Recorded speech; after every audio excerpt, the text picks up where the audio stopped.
Olá, queridos, graça e paz. Vamos para o segundo módulo da nossa aula. Antes disso, eu quero fazer mais uma oração com você. Pai, nós te agradecemos por mais essa oportunidade que o Senhor nos dá. Estamos entrando na segunda unidade deste módulo e pedimos mais uma vez a tua bênção sobre nossas vidas.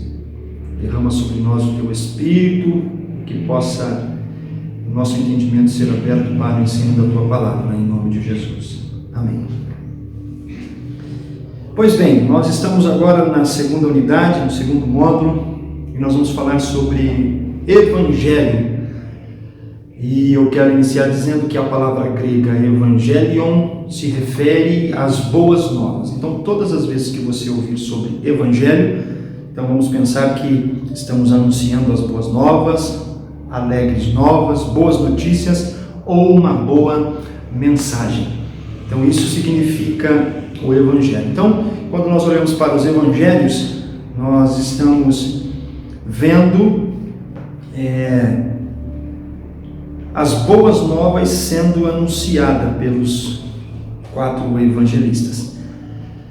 Os Evangelhos sinóticos, que é Mateus, Marcos e Lucas. A palavra usada para designar os Evangelhos de Mateus, Marcos e Lucas vem da linguagem grega sinópticos, com o significado de sim, que é junto, ópsis, ver, mesma ótica, mesmo olhar, mesma visão, ou seja, sinóptico. Então, quando você olha para uma mesma direção, tem o mesmo olhar, e isso traz um ensinamento para nós, que nós precisamos focar o nosso olhar em Cristo Jesus, tá certo?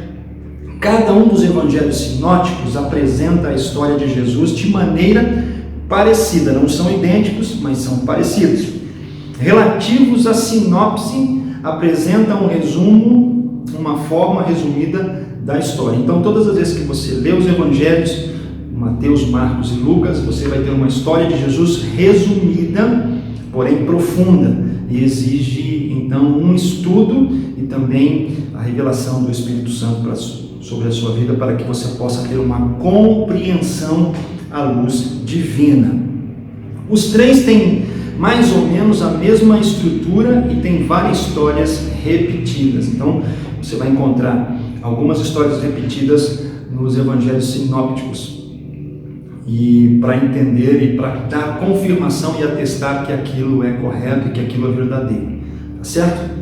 Por que 4 evangelhos?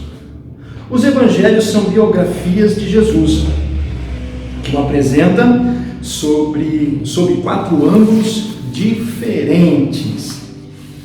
Eles são simultaneamente os mais belos registros dos quais se tem conhecimento.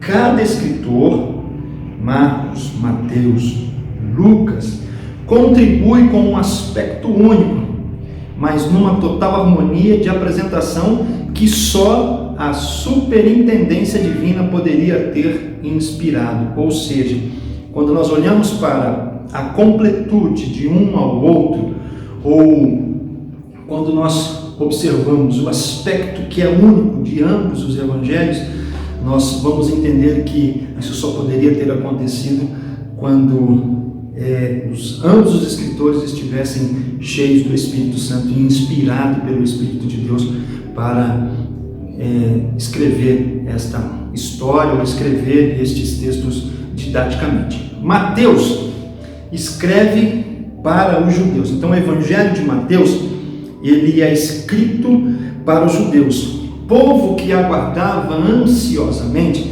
a vinda do Redentor prometido pelas Escrituras. Por isso que há uma linguagem diferente no Evangelho de Mateus. E eles precisavam entender que Cristo era o Messias, de quem escreveram Moisés e os profetas, e apresenta Jesus como rei, e tem sua mensagem central como o Cristo, ungido de Deus, está aqui. Vejam as suas credenciais. Então, quando nós olhamos para o Evangelho de Mateus, entendemos que o Evangelho de Mateus foi escrito para os judeus, porque os judeus aguardavam a vinda do Redentor prometido, que estão registrados nas Escrituras. E eles precisavam entender, compreender que Cristo era o Messias aguardado, de quem escreveram Moisés. Então, precisamos compreender isso.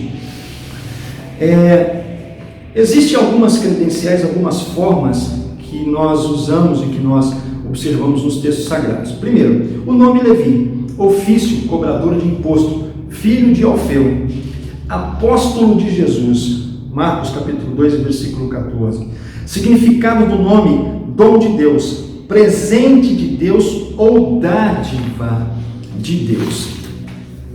Genealogia de Jesus, tudo isso está registrado no Evangelho de Mateus. Genealogia de Jesus Cristo, filho de Davi, linhagem real, filho de Abraão, linhagem patriarcal. Também está citado mais de 60 vezes no Antigo Testamento para mostrar Jesus como o Messias. Estes versículos referem-se às profecias do Antigo Testamento acerca do seu nascimento virginal, registrado por Isaías, no capítulo 7 e no versículo de número 14. Fala sobre Belém, que Miqueias no capítulo 5 registra, fala sobre o retorno do Egito após a morte dos Herodes, e seu ministério gentil, suas curas milagrosas no corpo e alma, suas lições de formas de parábolas, sua entrada triunfal em Jerusalém.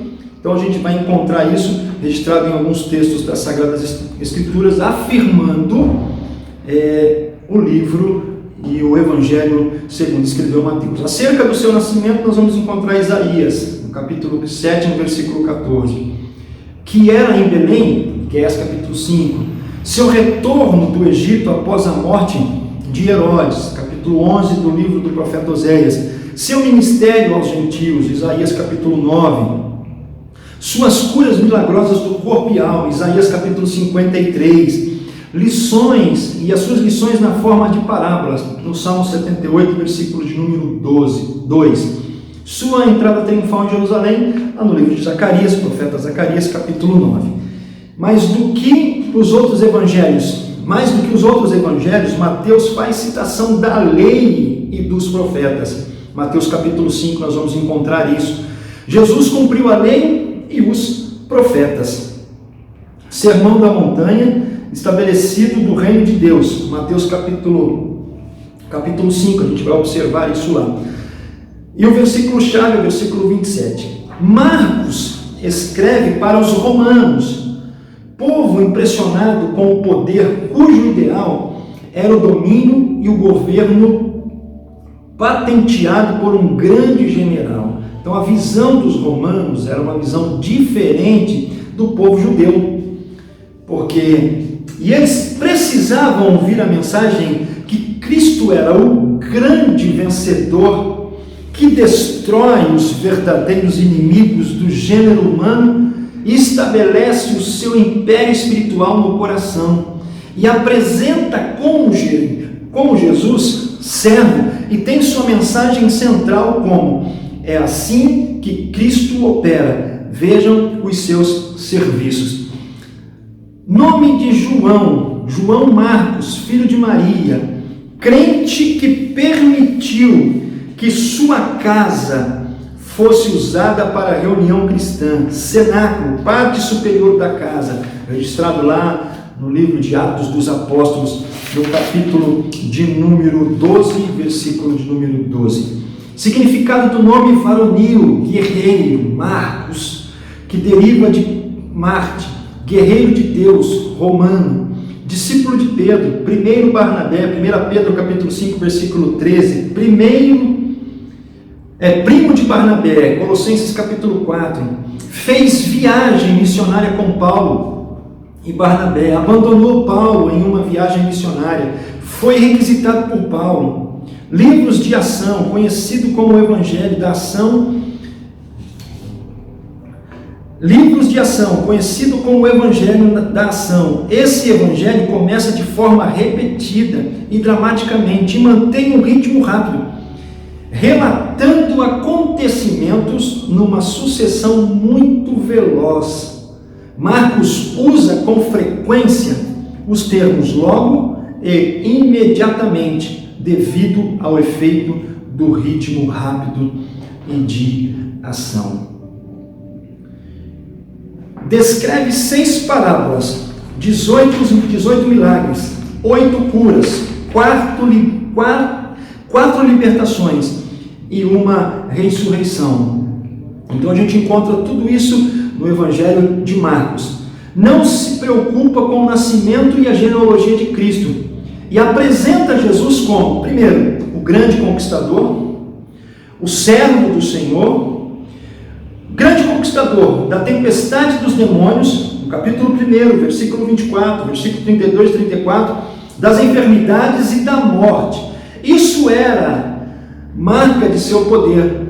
O Império Romano dava muita importância na força e poder. Por isso que o Evangelho de Marcos foi escrito para os romanos, porque os romanos observavam alguém como rei ou alguém como sendo Senhor, com a sua força e com o seu poder, pela força e pelo poder. Por isso que Marcos escreve dessa maneira, mostrando então a força e o poderio de Cristo como Senhor, servo do Senhor, principalmente servo conquistador, em seguida servo sofredor e finalmente o servo triunfante, por ocasião da sua ressurreição. Então Marcos mostra aos romanos ele como servo do Senhor, servo conquistador, servo sofredor e servo triunfante que vence a morte e que é um Cristo ressurreto.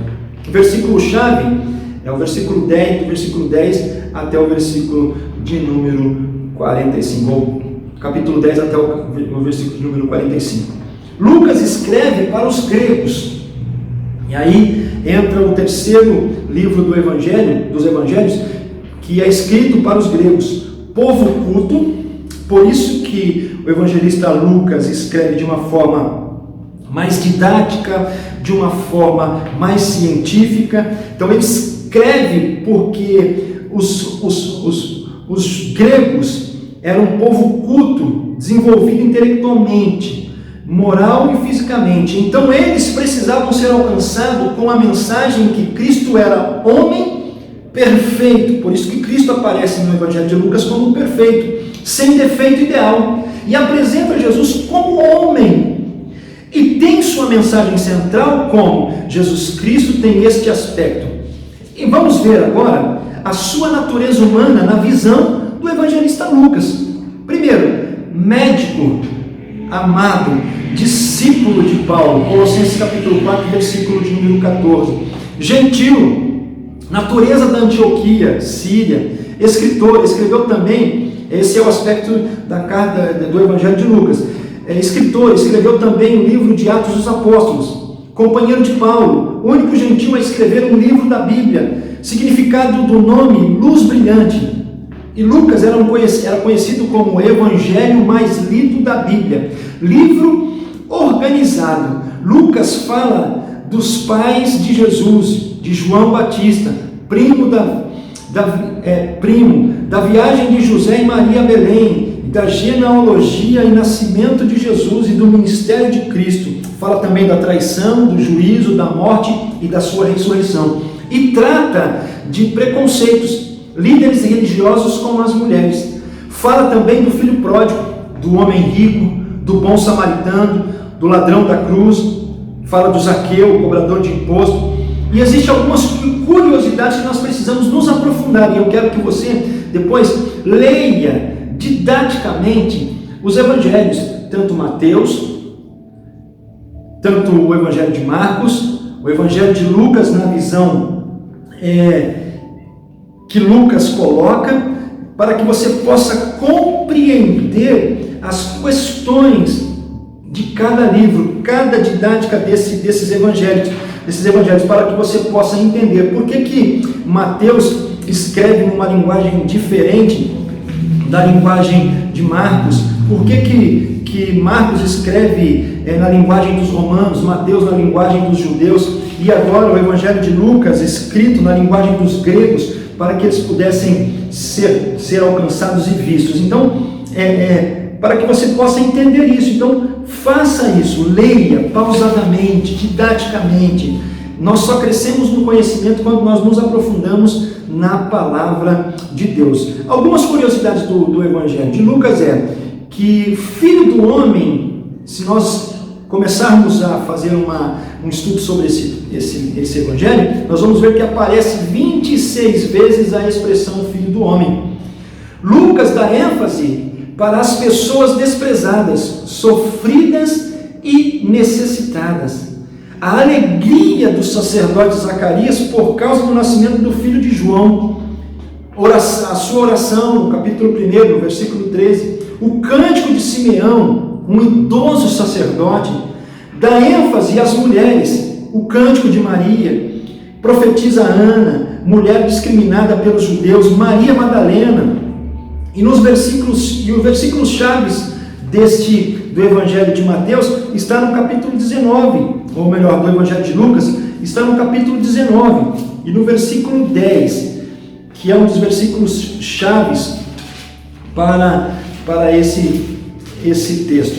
O versículo 10 do capítulo 19 diz assim: porque o Filho do Homem veio buscar e salvar o que se havia perdido. Expressão dita aos romanos. Agora vamos ver os versículos chaves, ou o versículo-chave do Evangelho de Mateus, para que nós possamos compreender. Capítulo 27 do Evangelho de Mateus. Capítulo 27 do Evangelho de Mateus, versículo de número 37.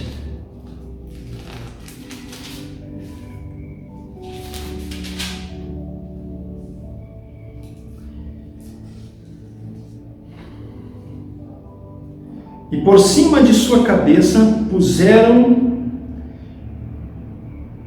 escrita sua acusação: este é Jesus, o Rei dos Judeus. Agora vamos pegar o versículo-chave do Evangelho de Marcos, para que nós possamos compreender. Evangelho de Marcos, capítulo 10, versículo de número 45, e assim diz o texto: porque o próprio Filho do Homem também não veio para ser servido, mas para servir da sua vida em resgate de muitos. Então, a gente percebe aí esses versículos que são chaves para que nós possamos entender as expressões que foram usadas nos textos dos evangelhos para cada pessoa representada na sociedade daquela época. João, o quarto evangelista, escreve para os cristãos, ele escreve para a igreja da sua época, os quais precisavam aprender mais e se aprimorar mais nas verdades profundas do Evangelho, e especialmente quando a doutrina da divindade de Cristo, ou quanto a esta doutrina. Então, João escreve para a igreja da sua época, para mostrar que eles precisavam aprimorar-se nas verdades da palavra de Deus, que são profundas para a nossa vida. E especialmente quanto à doutrina da divindade de Cristo. Muito se ensina muito pouco nos dias de hoje sobre a divindade de Cristo. Se ensina muito pouco hoje a igreja se aprofundar em Cristo, em conhecer mais a Cristo. Se nós conhecêssemos mais a Cristo, com certeza sofreríamos menos e viveríamos mais a fé em Cristo Jesus. Nós precisamos nesses últimos dias começar a conhecer o nosso Jesus, porque Ele se apresenta a nós, como o evangelista João produz em seus escritos, ele é apresentado como o Deus e tem a sua mensagem central como Jesus Cristo é o único Filho de Deus. E nós precisamos compreender isso. Jesus, nós precisamos compreender como o aspecto da vida de João, o evangelista, que ele foi um discípulo amado de Cristo, ele viveu perto, próximo de Cristo. E ele escreveu mais 3 cartas pastorais que estão no livro de Apocalipse. Então, ele fala com propriedade. Quando ele escreve para os cristãos e para a igreja da sua época, que eles precisavam ser mais profundos em Cristo, se aprimorar nas verdades profundas, ele estava escrevendo algo que ele viveu, porque ele foi o discípulo amado, o apóstolo amado, o escritor. O significado do nome dele é Deus é cheio de graça, agraciado por Deus, Deus perdoa. João apresenta Jesus como Filho de Deus, e nós precisamos compreender esta dimensão, nós precisamos compreender este tempo e nos aprimorar nas verdades profundas a respeito de Jesus através do Evangelho. João também relata o primeiro milagre de Jesus em Caná da Galileia, no capítulo 2. Então, porque ele viveu próximo, e nós precisamos viver essa profundidade de conhecimento em Cristo Jesus. E ele também relata a entrada triunfal de Jesus em Jerusalém. Então nós precisamos compreender isso. E eu quero, neste tempo, falar sobre a identidade de Jesus no Evangelho de João. Os 7 eu sou. É interessante que no Evangelho de João, Jesus se apresenta ou é apresentado à igreja de diversas maneiras, de diversas formas. No capítulo 6, versos de número 35, e se você puder abrir a sua Bíblia, vamos ler alguns versículos. No capítulo 6, versículo de número 35, Jesus lhe disse: eu sou o pão da vida, porque ele é apresentado à igreja como o pão da vida. Eu sou o pão da vida, aquele que vem a mim nunca terá fome, e quem crê em mim jamais terá sede. Então, esta é uma das identidades de Jesus para a igreja, sendo o pão da vida. No capítulo 8, no versículo de número 12 a seguir, capítulo 8, versículo de número 12, ele é apresentado à igreja como a luz. E outra vez Jesus falou-lhes dizendo: eu sou a luz do mundo. Quem me segue não andarás em trevas de nenhuma maneira, mas terá a luz da vida. Então, ele é apresentado de diversas maneiras, de diversas formas. No mesmo, um pouquinho mais adiante, no capítulo 10, no versículo de número 7, Jesus, ele se mostra como a porta das ovelhas. Em verdade vos digo que eu sou a porta das ovelhas, ou seja, ele é apresentado como uma porta. Se nós somos ovelhas, nós temos que passar por esta porta, por Jesus. No versículo 11 do mesmo capítulo, ele é apresentado à igreja: eu sou o bom pastor, ou seja, ele é o bom pastor. No capítulo 11, no verso de número 25, Jesus é apresentado como a ressurreição e a vida. E disse-lhe Jesus: eu sou a ressurreição e a vida, e quem crê em mim, ainda que tenha morrido, viverá. Jesus é apresentado como a ressurreição, ou seja, ele estava dizendo para a igreja, na visão de João: escute, mesmo que você morra, a morte é a porta que te leva para o início de todas as coisas, ou seja, você retorna à casa do Pai, você retorna para os braços do Pai. O pó volta ao pó. mas o Espírito volta para quem o deu. Então João, nessa expressão, nesse dizer para a igreja, estava dizendo: olha, Jesus é apresentado dessa maneira: eu sou a ressurreição e a vida. No Evangelho de João, no capítulo 14, alguns capítulos para frente, no versículo de número 6, Jesus é apresentado à igreja dizendo assim: eu sou o caminho e a verdade e a vida. Jesus estava sendo apresentado para a igreja como caminho de verdade e que produz vida. Um caminho que conduz à verdade, porque a verdade liberta, a verdade produz vida. Então nós temos que passar por Jesus, andar por este caminho, para que a verdade de Cristo seja implantada dentro de nós e para que possamos ter uma vida em abundância.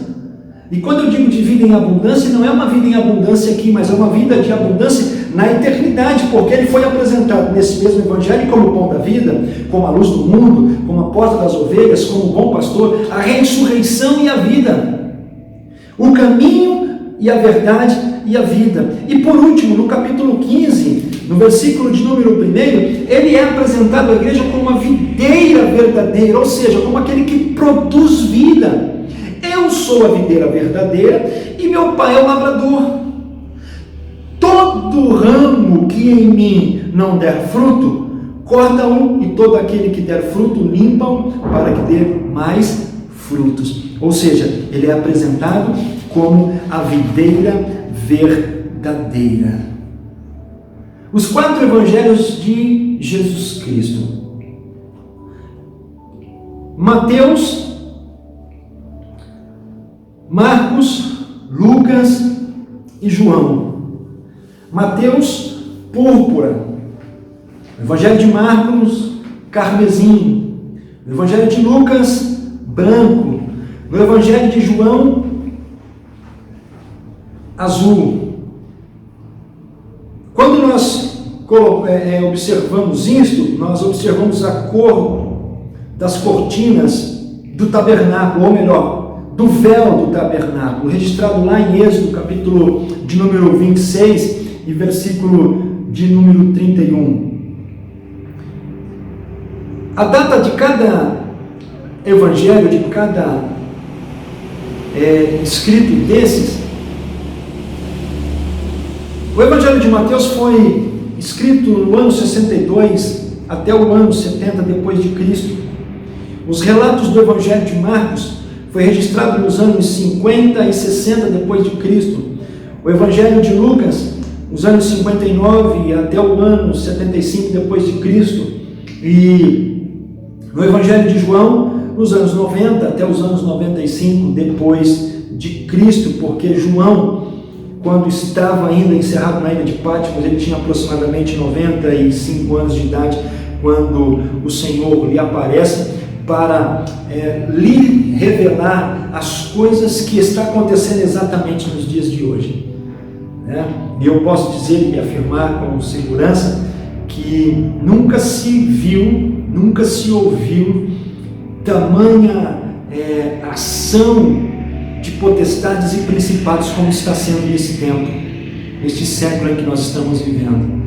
E quando nós olhamos para o livro de Apocalipse, nada mais é do que o relato daquilo que vai acontecer com Satanás e os seus anjos. Por isso que há essa abreviação de tempos, por isso que a gente vê essas malignidades com frequências e cada vez mais aumentando na vida dos homens, porque é chegado o fim. Nos evangelhos nós vemos o início de uma nova era, de um novo mover, de crescer e de mostrar quem era Cristo. E nesse tempo, a gente está vivendo um tempo em que nós estamos observando o final de todas as coisas, mas nós devemos ficar atentos a todos os acontecimentos. Versículo-chave de cada evangelho, de cada evangelho escrito. O Evangelho de Mateus é o capítulo 27, versículo de número 37. No Evangelho de Marcos, capítulo 10 e versículo de número 45. No Evangelho de Lucas, capítulo 19 e versos de número 10. E no Evangelho de João, capítulo 20, versículo 30 até o versículo 31, são versículos chaves para que você possa compreender os escritos de cada evangelista para as pessoas da sua época. Escrito primeiro, Mateus foi escrito para judeus, Marcos foi escrito para os romanos. Toma nota disso, anote isso, grife na sua apostila. Então, os escritos feitos por Mateus foi para os judeus, os de Marcos para os romanos, os de Lucas para os gregos e os de João para os filhos, ou melhor, para a igreja. Então, os escritos foram feitos destinados para a classe de pessoas que acompanhava Jesus. Jesus sempre usou uma linguagem muito didática, tanto para atingir aquele que tinha muito conhecimento, quanto para atingir aqueles que tinham poucos conhecimentos. E cada evangelista consegue passar isso para o papel e destinar aos judeus, aos romanos, aos gregos e também à igreja que já tinha sido transformada pelo poder da palavra. Jesus também é apresentado em cada evangelho como, no evangelho de Mateus, como rei, porque os judeus esperavam um rei. No evangelho de Marcos, Jesus é apresentado como servos, porque na visão dos romanos, um servo seria o transformador de tudo. Na visão de Lucas, para os gregos, ele foi apresentado como filho do homem, alguém muito poderoso. E para a igreja, ele é apresentado como filho de Deus.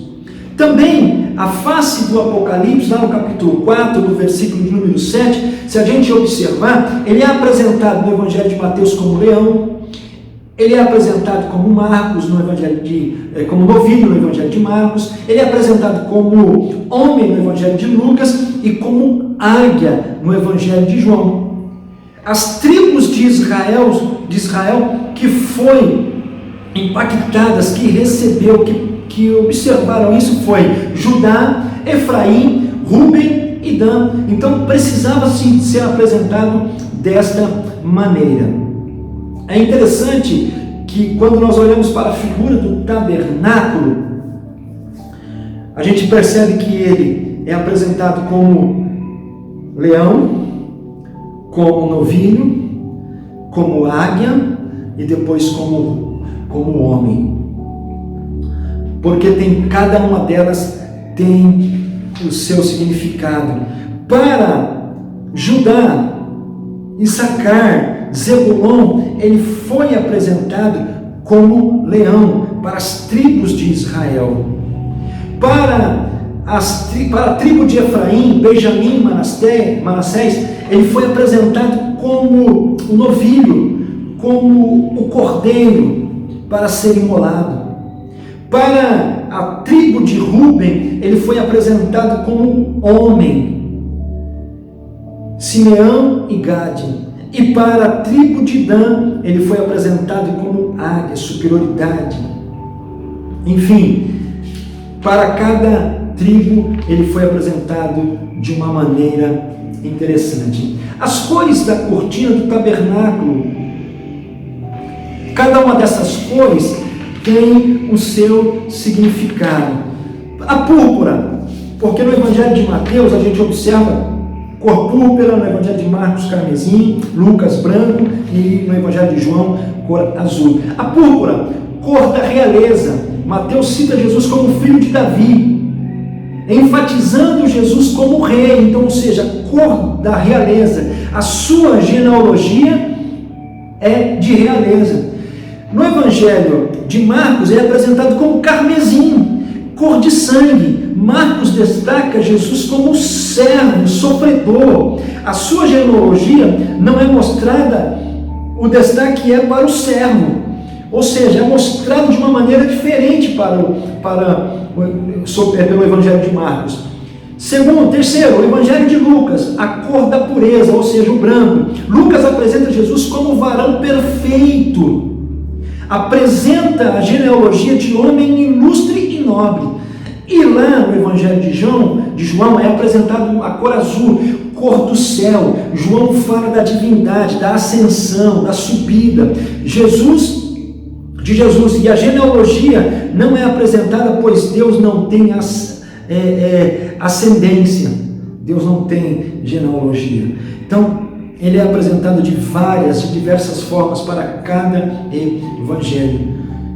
Mas eu peço que você observe isso detalhadamente, faça uma leitura dos evangelhos, para que você possa ter uma compreensão daquilo que é evangelho, para que você possa ter uma compreensão daquilo que é o nosso Cristo. Reflita nisso, pense, por que cada cor, por que cada tribo, por que foi escrito para os judeus, por que os romanos, por que os gregos, por que para a igreja? Cada evangelho, cada livro desse foi escrito para que você pudesse pensar nas grandezas que o Pai reservou para você através do sacrifício de Jesus na cruz. Personalidade de Jesus. Jesus tinha personalidade incomum, sendo muito difícil de ser interpretada e compreendida, pois é muito sofisticada e misteriosa. Muitos homens letrados da época de Jesus não compreendiam a forma que ele agia no meio da multidão.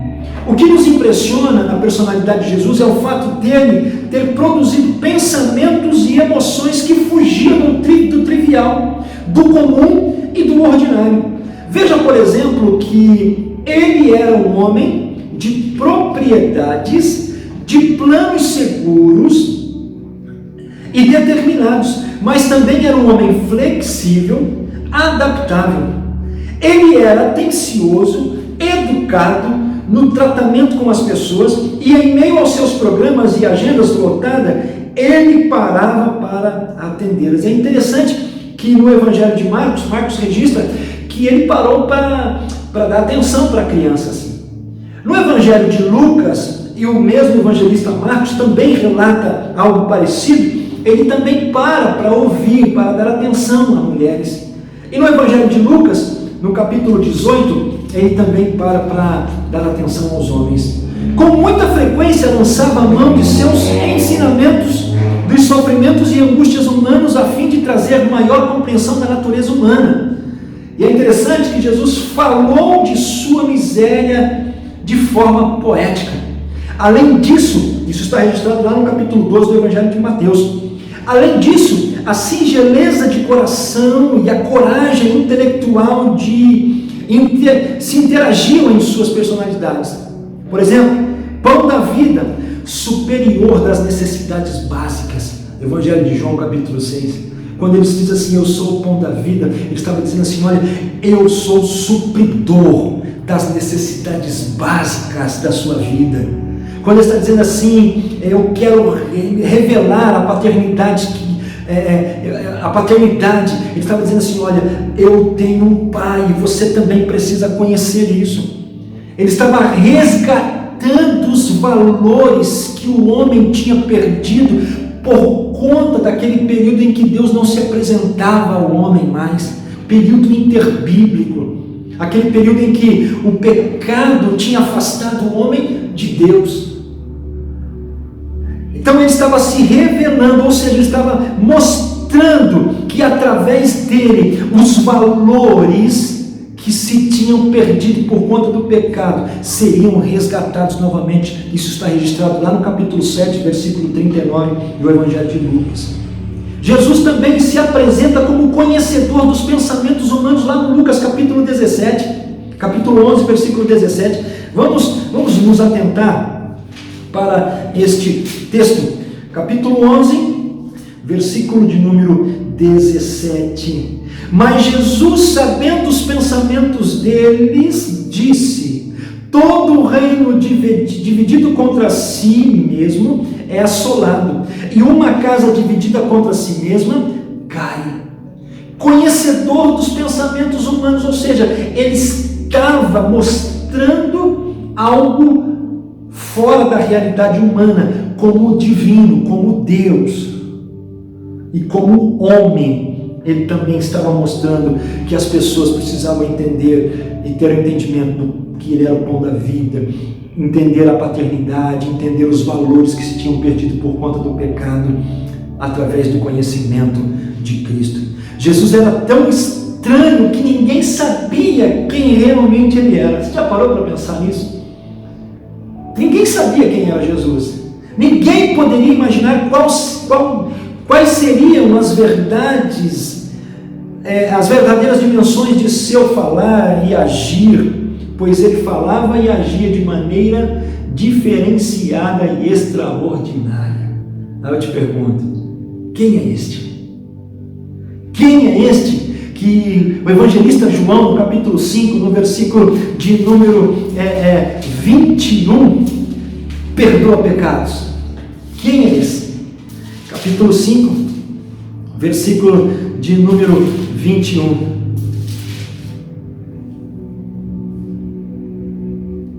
Então os escribas e os fariseus começaram a pensar, dizendo: quem é este que fala blasfemas?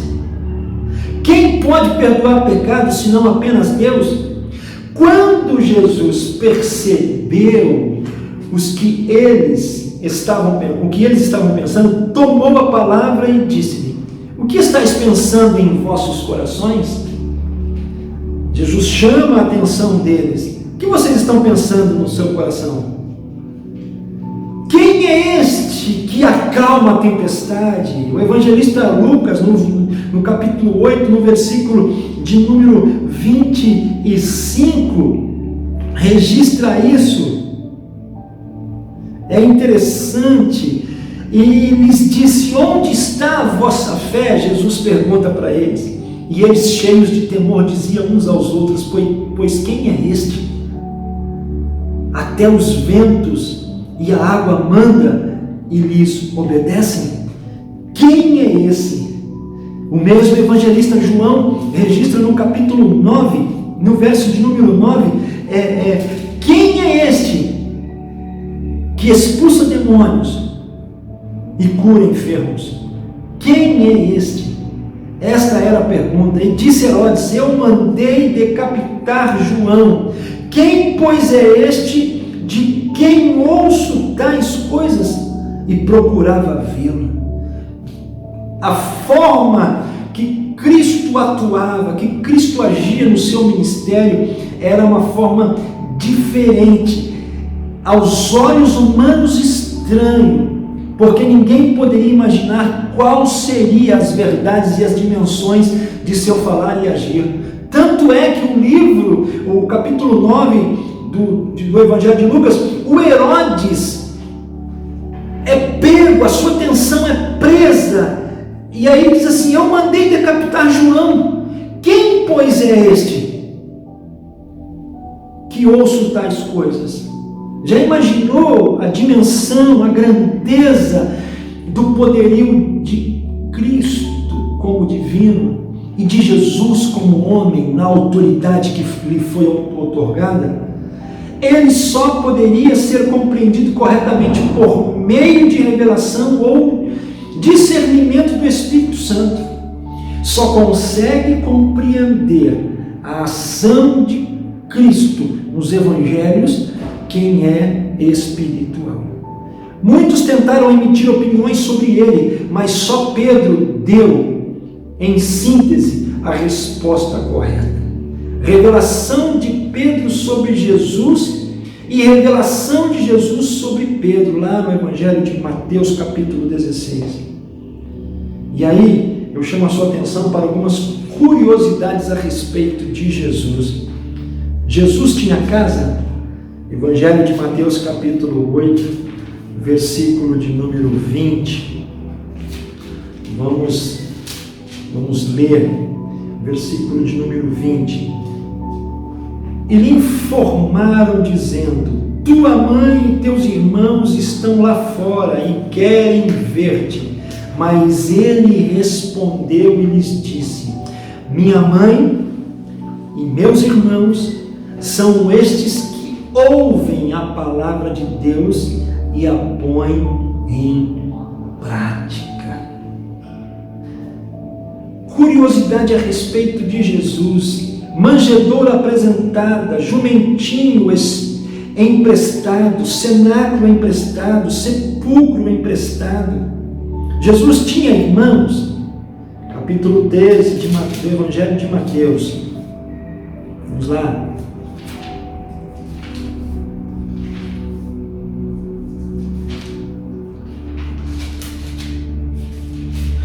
É interessante que quando a Bíblia usa a expressão de manjedoura, neste tempo, exatamente na época de Jesus, era de costume as famílias, na época que Jesus estava nascendo, era de costume as famílias se reunirem para uma grande festa. E as redes de hotéis da época de Jesus estavam todas lotadas. Então Jesus vai para a casa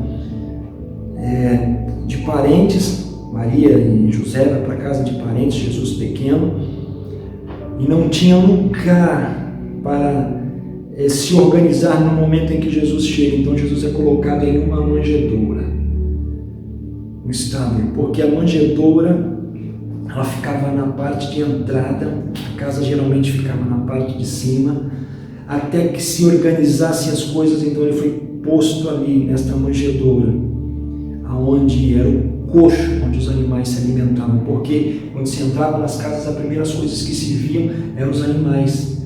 Tinha ali um coxo, onde alimentava os animais. Depois deixavam os animais e subiam para as dependências da casa. Numa outra ocasião, se assim Deus permitir, eu explico melhor isso, para que você possa entender por que manjedoura. Jesus tinha irmãos? Capítulo 13, versículo de número 55 do Evangelho de Mateus. Não é este o filho do carpinteiro?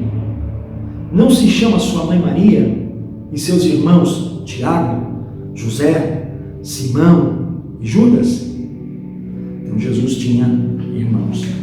Está atestado no Evangelho de Mateus, capítulo de número 13.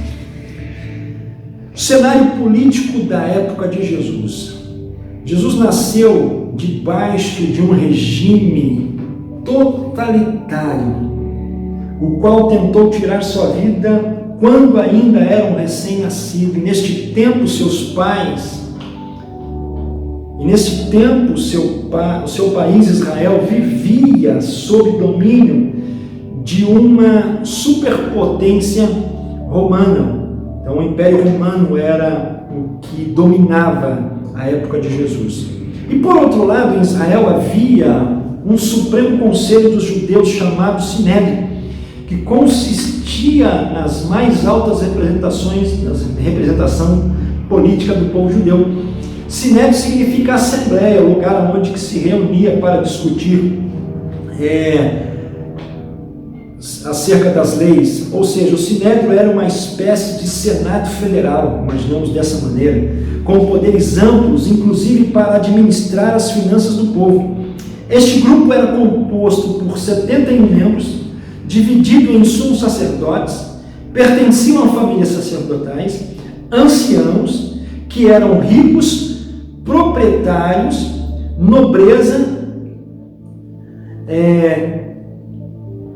leiga, Nicodemos e José de Arimateia, e escribas, doutores da lei, e eram na sua totalidade fariseus, não sendo ricos nem intelectuais. Esse sinédrio conseguia manipular as massas e tornar a dominação suportável. Faziam isso por todo o seu aparato religioso. Ou seja, a influência religiosa que eles tinham, eles conseguiam manipular tudo o que acontecia à sua volta. Tinham medo e inveja de Jesus. Ao mesmo tempo que eles observavam Jesus, eles tinham medo do crescimento do ministério de Jesus, tinham inveja de Jesus, pois ele estava tirando deles o poder de influência que tinham sobre a consciência do povo. Ou seja, Jesus veio para quebrar toda a influência, todo o peso de potestades, de entidades e de todo o sistema religioso. Nós precisamos entender que o sistema da igreja de Jesus, ela não é democrática. A igreja não é democrática, nunca será democrática. A igreja nunca será socialista. A igreja nunca terá regimes ditos por humanos. A igreja é teocrática. Nós precisamos compreender que existe uma autoridade maior que é Deus. Segundo ponto, existe uma autoridade constituída por Deus, que são os sacerdotes, pastores, ministros que estão postos aqui.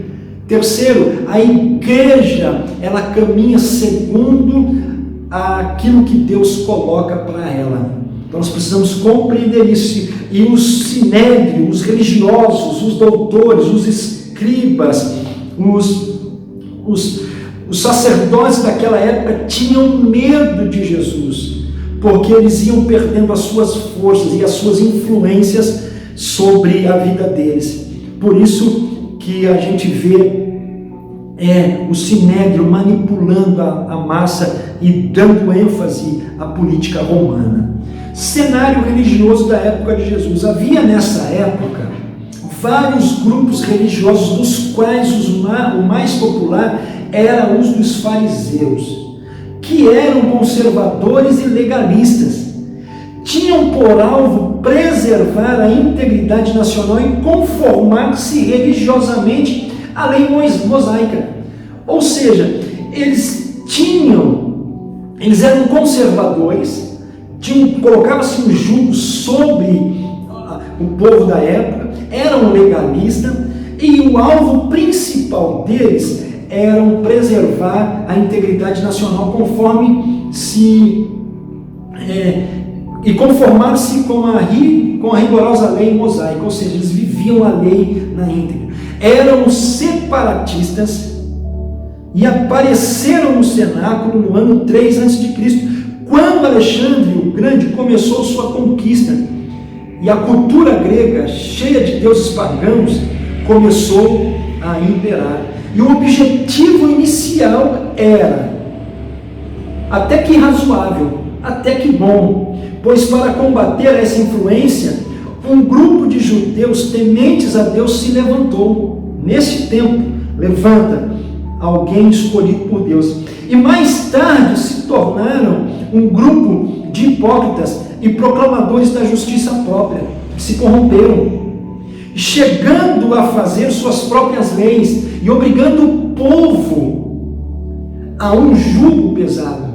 Além deles, temos os saduceus, judeus elitistas, liberais, que eram favoráveis à adoração dos costumes gregos, ou seja, misturava tudo. Para eles era um comum, para eles era um normal. E eles eram judeus de mente mais abertas, que se adaptavam aos costumes dos pagãos, ou seja, eles traziam os costumes pagãos para dentro das suas próprias casas, e eram mais liberais que os fariseus, e não acreditavam na ressurreição, e por isso quebravam todas as juntas do corpo de seus mortos, para que não ressuscitassem. Eles faziam atrocidade. Os essênios viviam em comunidade e eram uma irmandade. Abandonaram a sociedade dos grandes centros urbanos para ser uma espécie de ordem monástica. Não tinha nenhuma preocupação com o destino da política de Israel. Eram egoístas e viviam para si, praticavam ascetismo. Os zelotes, grupo de onde veio uma dos discípulos de Jesus, Simão, o zelote, odiavam os romanos. Uma prova disso é que se dedicavam aos ataques de guerrilhas contra o império, na tentativa de recuperar a independência. Imagine só, Jesus ter que lidar com esse tipo de pessoa e mudar o pensamento, o caráter, mudar o coração destes homens através da palavra que ele falava. Então, imagina só como Jesus foi perseguido e como era difícil esse tempo de anunciar as boas novas. O cenário socioeconômico, e eu quero encerrar por aqui, era de uma pobre camponesa e de um operário. Mateus capítulo 8, versículo de número 20, Pelo fato de ter nascido numa família de operário, os pais de Jesus não tinham recurso para que ele estudasse nas boas escolas de seu tempo. Os pais de Jesus sacrificavam pombos, tipo de animal que os pobres ofereciam em sacrifício, para que você possa compreender a forma, o tempo em que Jesus nasceu e na família em que Jesus nasceu e a dificuldade que ele teve para superar isso e depois, posteriormente, exercer o seu ministério. Evangelho de Mateus, capítulo de número 8, versículo 20, Jesus lhe disse: as raposas têm covas e as aves dos céus ninhos, porém o Filho do Homem não tem onde recostar sua cabeça ou reclinar a sua cabeça. No Evangelho de Mateus ainda, no capítulo 13, no versículo de número 55, o texto diz assim: não é este o filho do carpinteiro, operário? Não se chama sua mãe Maria e seus irmãos Tiago, José, Simão e Judas? E suas irmãs não vivem todas entre nós? De onde, pois, vem-lhe tudo isso? E escandalizavam-se nele, porém Jesus lhe disse: não há profeta sem honra, senão em sua própria casa, terra e em sua casa. Que Deus em Cristo abençoe a sua vida, viu? Que você possa crescer no conhecimento e na graça de Deus. A minha oração é essa.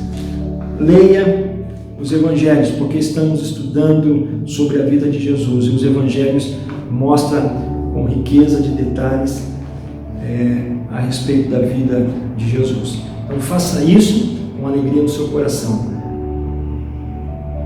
O salmista diz: a tua palavra escondi no meu coração, para eu não pecar contra ti. Lembre-se que no período interbíblico, lembre-se que os profetas já receberam de Deus a revelação de que o pecado fazia separação entre o homem e Deus, mas que nesse tempo o Espírito Santo de Deus possa entrar no nosso coração e agir em nossas vidas, e que você possa ter a compreensão e entender a dimensão daquilo que Deus tem para a tua vida neste tempo chamado hoje.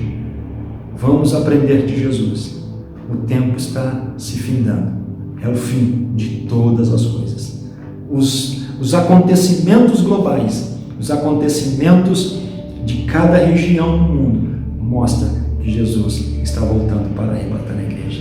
Por isso precisamos conhecê-lo e entendê-lo, e ver e compreender que Ele é o pão da vida, Ele é a porta, Ele é o caminho, Ele é a verdade e Ele é a vida. Que Deus em Cristo te abençoe. Pai, a minha oração é para que o Senhor venha abençoar os teus filhos. A minha oração é, Senhor, para que o Senhor venha agir em cada coração e trabalhar na vida de cada um dos teus servos. E que esse tempo, Senhor, que o Senhor tem proporcionado para nós em videoaulas, possa ser um tempo em que nós possamos aprender a didática e a prática da vida do Senhor, ó Jesus Cristo. Venha habitar em nós através do teu Espírito, venha agir em nossas vidas, e que possamos, em nome de Jesus, entender, ó Pai, a tua perfeita e agradável vontade, em nome de Jesus. Que Deus em Cristo te abençoe. Até a próxima aula. Um grande abraço, um beijo.